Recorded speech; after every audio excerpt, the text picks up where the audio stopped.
So I obviously have some disagreements with some of the factual assertions that Mr. Pinckney made, specifically as it relates to this other incident. I think we proved it in the motion to eliminate that Ms. Bailey was dismissed from my case, and Judge Beatty did not find that she had any probable cause that she committed anything. So I just wanted to put that on the record. As it relates to this case, I think it's in some of the jury statements, but I think the general consensus was that Mr. Pinckney was an instigator to this. Maybe it didn't rise to the level of a legal defense or a self-defense type situation, but the probate, when you're looking at the different factors in the probation analysis, one is if somebody's provoked, and is that provoking incident likely to reoccur?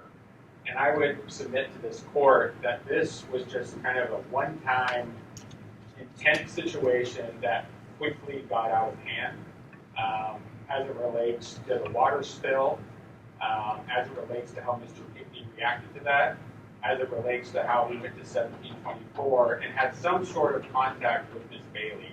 I disagree with the people's assertion of what the facts showed that Mr. Zapata brought Ms. Bailey into this. I believe it was the action of Mr. Pinckney and Mr. Cornelius going to 1724 that brought Mr. Meagher and Ms. Bailey into this. I do think the evidence does support that. As batteries and 415 goes, I cannot think of a less significant battery than grabbing somebody by the shirt. And I think that Your Honor can look at similar offenses when determining, the appropriateness of the punishment, looking at other types of batteries. And I can't think of a more low-level battery than just touching somebody on the shirt or grabbing them by the shirt. As it relates to the people's, recommendation sentence, Ms. Bailey already has been booked and released. I don't think the 16-week anger management is statutorily required. I don't think it's necessary. Ms. Bailey has no criminal history.